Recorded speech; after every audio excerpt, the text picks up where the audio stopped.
Нека да продължим с основната си тема, доцент Кастелов, за вродената халтавост, нали? Така наречена. Една от основните теми. Добре. По-лесното пренатоварване на хрущяла, изтъркването, износването.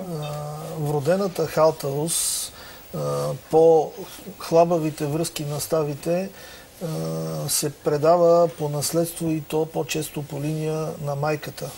Така че и момичетата са тези, които страдат повече. В по-леките случаи, гъвкавите, по-хлабавите стави не са проблем. Когато обаче халтавостта е голяма, опасността от травми при спорт, при ходене, при туризъм, даже и при елементарни движения нараства, а освен това хроничните движения водят до по-лесно претоварване на хрущяла. А възможно ли при мен също да става въпрос за такава става? Вижте как ми се огъва ръката. Така трудно ще следвате. Не би трябвало лакета или коляното да отиват от правата линия в обратна посока, така че вие в известна степен имате. И тук може би един съвет към младите мъже, да внимават какви жени си избират. Разбира се, ставната халтавост няма общо с чара на жената, така че...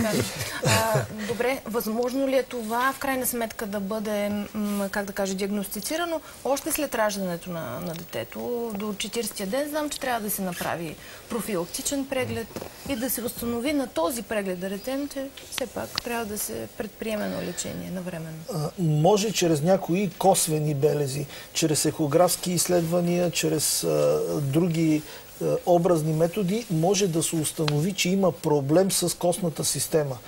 Но на толкова малка възраст обикновено ставната халтавост е така в едни нормални рамки. Това е интересен въпрос, който даде Мария относно ехографското изследване на ставите, на тазобедрените стави при новородени. Кога го препоръчвате? Тоест като скрининг имам предвид. В повечето развити държави се използва като скрининг. Тоест всички новородени преминават на такова изследване. В България също се прави. Аз лично съм удовлетворен от поведението на педиатрите, които насочват активно родителите. Към ортопеди, да. Да.